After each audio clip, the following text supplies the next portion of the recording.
Already వాళ్ళు వేస్తూ ఉండేది అంతా కూడా మాట్లాడుకుంటాం. ఆ బిట్టి కట్ చేసేయ, మేము మాట్లాడుతూ ఉంటాం.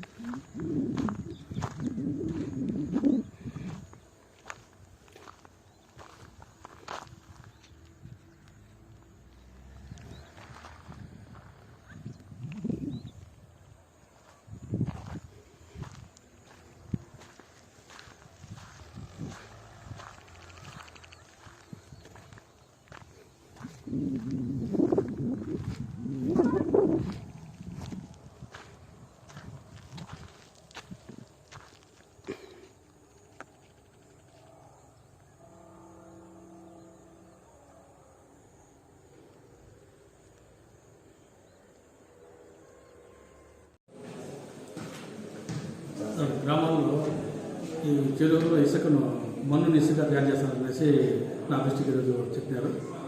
అవి మా గ్రామంలో విచారణ చేసి నాణ్యత లేకుండా చేసి ఆ ఇసుక వల్ల కూడా కట్టడాలు చేసి కట్టినా కూడా ఆ కట్టడాలు నిలుస్తావు, మనిషి శాతం ఎక్కువగా ఉంటుంది కాబట్టి నాణ్యత ఉండదు, అవి కొనుక్కోకూడదు అనేసి కూడా నేను ప్రజలకి ప్రతిజ్ఞాపత్రం చెప్తున్నాను. అక్కడ ఎవరు కానీ చెరువుల్లో ఇట్లా ఇసుక తీయకుండా పకడ్బందీగా మా స్టాఫ్ని పెట్టి నివారణ చేస్తాము.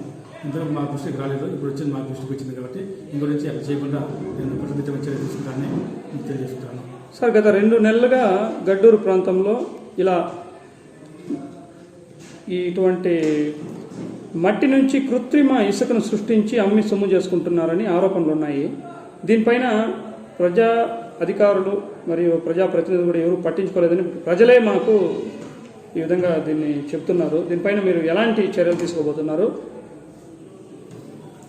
ఇదైతే మా దృష్టికి రాలేదు. ఎవరు కానీ ఆఫీస్కి చెప్పడం కానీ అర్జునులు కానీ తెలియజేస్తాం. ఇప్పుడు మీ ద్వారా మాకు తెలిసింది కాబట్టి ఇంక మీద జరగకుండా మేము దాన్ని నివారించి చేస్తాము, చర్య తీసుకుంటామని తెలియజేస్తాం.